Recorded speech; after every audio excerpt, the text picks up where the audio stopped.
আসসালামু আলাইকুম, আপনাদের সবাইকে স্বাগতম জিও পোল্যান্ডে। বন্ধুরা, মধ্যপ্রাচ্যের আকাশে এখন বারুদের তীব্র গন্ধ, আর সেই গন্ধে মিশে আছে এক চরম অনিশ্চয়তা। ইরানের হাতে এখন 440 কেজি 60% এনরিচড ইউরেনিয়াম রয়েছে। এই সংখ্যাটা হয়তো আপনাদের কাছে শুধুই একটা সাধারণ পরিসংখ্যান মনে হতে পারে, কিন্তু সমরবিদ আর পরমাণু বিজ্ঞানীরা জানেন এই পরিমাণ ইউরেনিয়াম ঠিক কতটা ভয়াবহ হতে পারে। এটা কোনো সাধারণ সংখ্যা নয়, এটা পারমাণবিক বোমা বানানোর একেবারে শেষের ধাপের ঠিক আগের সিঁড়ি। আর ঠিক এই সংকটময় মুহূর্তে তুরস্ক সামনে এসেছে এক অদ্ভুত এবং রহস্যময় প্রস্তাব নিয়ে। তারা বলছে, ইরান, তোমাদের এই বিপজ্জনক এবং আন্তর্জাতিকভাবে বিতর্কিত জিনিসটা আমাদের কাছে, অর্থাৎ তুরস্কে পাঠিয়ে দাও। আমরা কথা দিচ্ছি এটা আমরা আমাদের জিম্মায় খুব নিরাপদে রাখব। কিন্তু বন্ধুরা, এর সাথেই তুরস্ক একটা কঠিন শর্ত জুড়ে দিয়েছে। এই ইউরেনিয়াম আর কখনো তোমাদের অর্থাৎ ইরানকে ফেরত দেওয়া হবে না। একটু গভীরভাবে ঠান্ডা মাথায় ভাবুন তো। ধরুন আপনার ঘরে আপনার পূর্বপুরুষের রেখে যাওয়া সবচেয়ে দামি হীরা আছে, যা আগলে রাখতে গিয়ে আপনাকে অনেক কষ্ট সইতে হয়েছে। এখন আপনার প্রতিবেশী এসে বলছে, ওটা আমার সিন্ধুকে রাখো, কারণ বাইরে চোর ডাকাতের ভয় আছে। কিন্তু মনে রাখো, ওটা আর কখনো তুমি ফেরত পাবে না। বন্ধুরা, এটাকে কি আপনারা কোনো বন্ধুসুলভ বা শান্তির প্রস্তাব বলবেন, নাকি একে বলবেন ইরানকে কৌশলে নিয়ন্ত্রণ করার এক গভীর আন্তর্জাতিক ফাঁদ? আজকের এই বিশেষ আলোচনায় আমরা এই ঘটনার একদম গভীরে যাব। আমরা কাটাছেঁড়া করে দেখব কেন তুরস্ক হঠাৎ এই বিশেষ সময়েই এমন প্রস্তাব নিয়ে হাজির হলো। এর পেছনের নেপথ্যে থাকা আমেরিকা আর ইসরায়েলের ঠিক কী ধরনের কুটিল খেলা রয়েছে। ইরান কি সত্যি এতটাই বোকা যে তাদের বছরের পর বছর ধরে করা সব পরিশ্রম আর বিজ্ঞানীদের আত্মত্যাগের ফসল এভাবে অন্যের হাতে সঁপে দেবে? একই সাথে আজ আমরা জানব ইরান কিভাবে নতুন মহাকাশ কর্মসূচির সেই আলোর রহস্য কী, যা দেখে আমেরিকার পেন্টাগন থেকে শুরু করে হোয়াইট হাউসের ঘুম হারাম হয়ে গেছে। আর কেনই বা ইরান হঠাৎ করে ইউরোপের পুরো সেনাবাহিনীকে সন্ত্রাসী হিসাবে ঘোষণা করলো। আজকের এই আলোচনাটা স্বাভাবিকের চেয়েও একটু দীর্ঘ হবে, কারণ এই ভূ রাজনীতির প্রতিটি মোড় বোঝা আপনার জন্য জরুরি।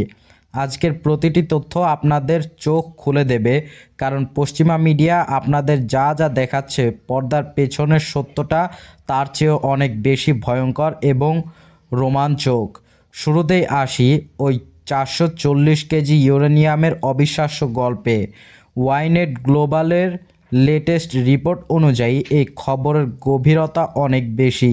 খবরটা পড়লে উপর মনে হবে তুরস্ক হয়তো খুব মহৎ কোনো কাজ করছে। তারা মধ্যপ্রাচ্যে শান্তি ফিরিয়ে আনতে চায়। আমরা জানি এরদোগান সবসময় নিজেকে মুসলিম বিশ্বের একচ্ছত্র নেতা হিসেবে প্রতিষ্ঠিত করতে চান। কিন্তু বন্ধুরা, এই প্রস্তাবের টাইমিং বা সময়টা লক্ষ্য করুন। আমেরিকায় ডোনাল্ড ট্রাম্প ক্ষমতায় ফিরে আসবার পর থেকেই তর্জন গর্জন শুরু করেছেন। পারস্য উপসাগরে বড় বড় মার্কিন যুদ্ধজাহাজ আর বিমানবাহী রণতরী টহল দিচ্ছে। ইসরায়েল প্রতিদিনই নিয়মিত হুমকি দিচ্ছে যে তারা যে কোনো মুহূর্তে ইরানের নিউক্লিয়ার সাইটগুলোতে সরাসরি হামলা চালাবে। ঠিক এমন একটা শ্বাসরুদ্ধকর এবং যুদ্ধের দ্বার প্রান্তে থাকা পরিস্থিতিতে তুরস্ক বলছে, তোমাদের মূল্যবান সম্পদ আমাদের কাছে জমা দাও। তুর্কি কর্মকর্তারা ইসরায়েলি নামকরা পত্রিকা হারেজকে স্পষ্ট বলেছেন, আঙ্কারা গ্যারান্টি দেবে যে এই ইউরেনিয়াম আর কখনো সামরিক কাজে বা বোমা বানাতে ব্যবহৃত হবে না। কিন্তু বন্ধুরা, ইতিহাস আমাদের কি শিক্ষা দেয়? মানুষের স্মৃতি অনেক সময় খুব দুর্বল হয়, তাই আমরা বারবার অতীত ভুলে যাই। আসুন একটু পেছনে ফিরে যাই। 16 বছর আগে 2010 সাল, সেবারও ঠিক একই নাটকের মঞ্চায়ন হয়েছিল। ইরান, তুরস্ক আর ব্রাজিল মিলে একটা ত্রিপক্ষীয় চুক্তি করেছিল। কথা ছিল ইরান তার প্রায় 1200 কেজি লো এনরিচড ইউরেনিয়াম তুরস্কে পাঠাবে। বিনিময়ে ইরান তার তেহরানের রিসার্চ রিয়েক্টরের জন্য প্রয়োজনীয় জ্বালানি পাবে। ইরান তখন সরল বিশ্বাসে রাজি হয়েছিল, কিন্তু ফলাফল কি হয়েছিল বন্ধুরা? আমেরিকা আর ইউরোপ শেষ মুহূর্তে সেই চুক্তি মানেনি। উল্টো তারা ইরানের উপর ইতিহাসের সবচেয়ে কঠিন নিষেধাজ্ঞাগুলো একের পর এক চাপিয়ে দিয়েছিল। ইরান সেদিন বিশ্বাস করে চরমভাবে ঠকেছিল। আজ 2026 সালে দাঁড়িয়ে আবার সেই একই চিত্রনাট্য। বন্ধুরা, একবার যে সাপ আপনাকে কামড়েছে, আপনি কি দ্বিতীয়বার জেনে শুনে তার গর্তে হাত দেবেন? ইরান এখন আর 2010 সালের সেই অনভিজ্ঞ ইরান নেই। গত 1.5 দশকে তারা বুঝেছে পশ্চিমা বিশ্ব আর তাদের মিত্রদের মুখের কথা কোনো আইনি বা নৈতিক বা দাম নেই। তুরস্ক বলছে আমরা ন্যাটো সদস্য, তাই আমেরিকা আমাদের কথা বিশ্বাস করবে। কিন্তু ইরান কি ন্যাটোর কোনো সদস্যকে নিজের নিরাপত্তার চাবিকাঠি বুঝিয়ে দিতে পারে? ন্যাটো মানেই তো দিন শেষে আমেরিকার স্বার্থ রক্ষা করার এক বাহিনী।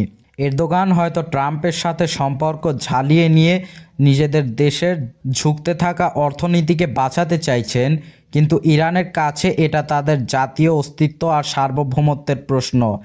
এরই মধ্যে রাশিয়া কিন্তু হাত গুটিয়ে বসে নেই।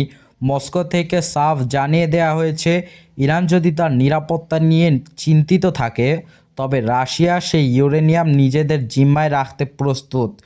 রাশিয়া ইরানের এক পরীক্ষিত বন্ধু। সিরিয়া যুদ্ধ থেকে শুরু করে ড্রোন প্রযুক্তি, সব ক্ষেত্রেই তারা একে অপরের পরিপূরক। কিন্তু বন্ধুরা, তুরস্ক এই হঠাৎ প্রবেশ রাশিয়ার কিছুটা বিরক্ত করছে, কারণ মস্কো সন্দেহ করছে তুরস্ক এখানে আমেরিকার প্রক্সি বা ভাড়াটে খেলোয়াড় হিসাবে কাজ করছে কিনা। এখন প্রশ্ন হলো, ইরান কি করবে? ইরানের পররাষ্ট্র মন্ত্রণালয় থেকে এখনও কোনো আনুষ্ঠানিক হ্যাঁ বা না আসেনি। তবে তেহরানের ভেতরের খবর হলো ইরান এবার আর কোনো ফাঁকা বুলি বলবে না। তারা হয়তো কিছুটা ফ্লেক্সিবল দেখাবে পারে, হয়তো নির্দিষ্ট পরিমাণ ইউরেনিয়াম হস্তান্তর রাজি হতে পারে, কিন্তু সেটা হবে শতভাগ লিখিত এবং আন্তর্জাতিক গ্যারান্টির বিনিময়ে। তারা চায় নিরেট নিশ্চয়তা যে তাদের উপর থেকে সব নিষেধাজ্ঞা তুলে নেওয়া হবে। অন্যদিকে ট্রাম্প প্রশাসন চাইছে ইরানের হাতে যেন এক গ্রামও এনরিচড ইউরেনিয়ামও না থাকে। এটাকে তারা বলছে জিরো এনরিচমেন্ট পলিসি। কিন্তু বন্ধুরা, এটা কি আদৌ বাস্তবসম্মত? একটা দেশ গত 40 বছর ধরে না খেয়ে অবর্ণনীয় কষ্ট করে তাদের মেধাবী বিজ্ঞানীদের রক্ত আর ঘাম দিয়ে এই প্রযুক্তি অর্জন করেছে। তারা কেন শুধু আমেরিকার রক্তচক্ষু দেখে সেটা আস্থা করে ফেলে দেবে? এই চরম চাপ আর যুদ্ধের হুমকির মাঝেই ইরান আজ এমন এক কাজ করেছে যা দেখে পুরো বিশ্ব থমকে গেছে। আজ 3 ফেব্রুয়ারি ইরানের জাতীয় মহাকাশ প্রযুক্তি দিবস। ইরানের সংবাদ মাধ্যমগুলো ব্রেকিং নিউজ দিচ্ছে যে ইরান আজ তাদের সবচেয়ে আধুনিক মহাকাশ স্থাপনা উন্মোচন করতে যাচ্ছে। শুধু তাই নয়, নতুন কয়েকটি স্যাটেলাইট উৎক্ষেপণ এবং সেই স্যাটেলাইট থেকে পাঠানো হাই রেজুলেশন ছবিও আজ বিশ্বসারির সামনে প্রকাশ হবে। কিন্তু সবচেয়ে বড় চমক হচ্ছে শহীদ সোলাইমানি স্যাটেলাইট কনস্টেলেশন। বন্ধুরা, চিন্তা করুন, একসাথে অনেকগুলো স্যাটেলাইটের একটা বিশাল নেটওয়ার্ক মহাকাশে স্থাপন করেছে ইরান, যেই দেশের উপর দুনিয়ার সব অর্থনৈতিক নিষেধাজ্ঞা, যারা শুধু ঔষধ পর্যন্ত কিনতে পারে না ঠিকমতো, তারা আজ মহাকাশে রাজত্ব করার স্বপ্ন দেখতে যাচ্ছে। সেটাও বাস্তব কিনা। চাবাহার স্পেস সেন্টার থেকে সম্পূর্ণ দেশীয় প্রযুক্তিতে তৈরি বিশাল সব রকেট এবং ওড়ার পক্ষে পশ্চিমা মিডিয়া এটাকে শুধুই স্পেস প্রোগ্রাম বলছে, কোনো ধরনের উন্নয়ন প্রকল্প বলে প্রচার করছে। কেন জানেন? কারণ বন্ধুরা, যে রকেট দিয়ে স্যাটেলাইট মহাকাশে পাঠানো হয়, সেই একই রকেট ইঞ্জিনের প্রযুক্তি তৈরি হয় ইন্টারকন্টিনেন্টাল ব্যালিস্টিক মিসাইল বা ICM। এর মানে হলো ইরান যদি সফলভাবে মহাকাশে স্যাটেলাইট পাঠাতে পারে, তবে তারা চাইলে পৃথিবীর যে কোনো প্রান্তে এমনকি ওয়াশিংটন বা নিউ ইয়র্কেও মিসাইল ছুড়তে সক্ষম। আমেরিকা আর ইসরায়েলের ভয়ের আসল উৎস এটাই। তারা চেয়েছিল ইরানকে মধ্যযুগীয় অবস্থায় পাঠিয়ে দিতে, কিন্তু বন্ধুরা, ইরান আজ প্রযুক্তির শিখরে বসে তাদের চোখে চোখ রেখে কথা বলছে। আর এই রকেট ডিজাইন থেকে শুরু করে প্রোডাকশন এবং লঞ্চ সবই ইরানের নিজস্ব। তারা আজ আর কারো দয়ার পাত্র নয়। এটা আমেরিকার আধিপত্যের গালে এক বিশাল চর। এই মহাকাশ অভিযানের মাধ্যমে ইরান বিশ্বকে একটা পরিষ্কার বার্তা দিল, তোমরা আমাদের মাটির ওপর অবরোধ দিতে পারো, কিন্তু আকাশ আমাদের দখলে।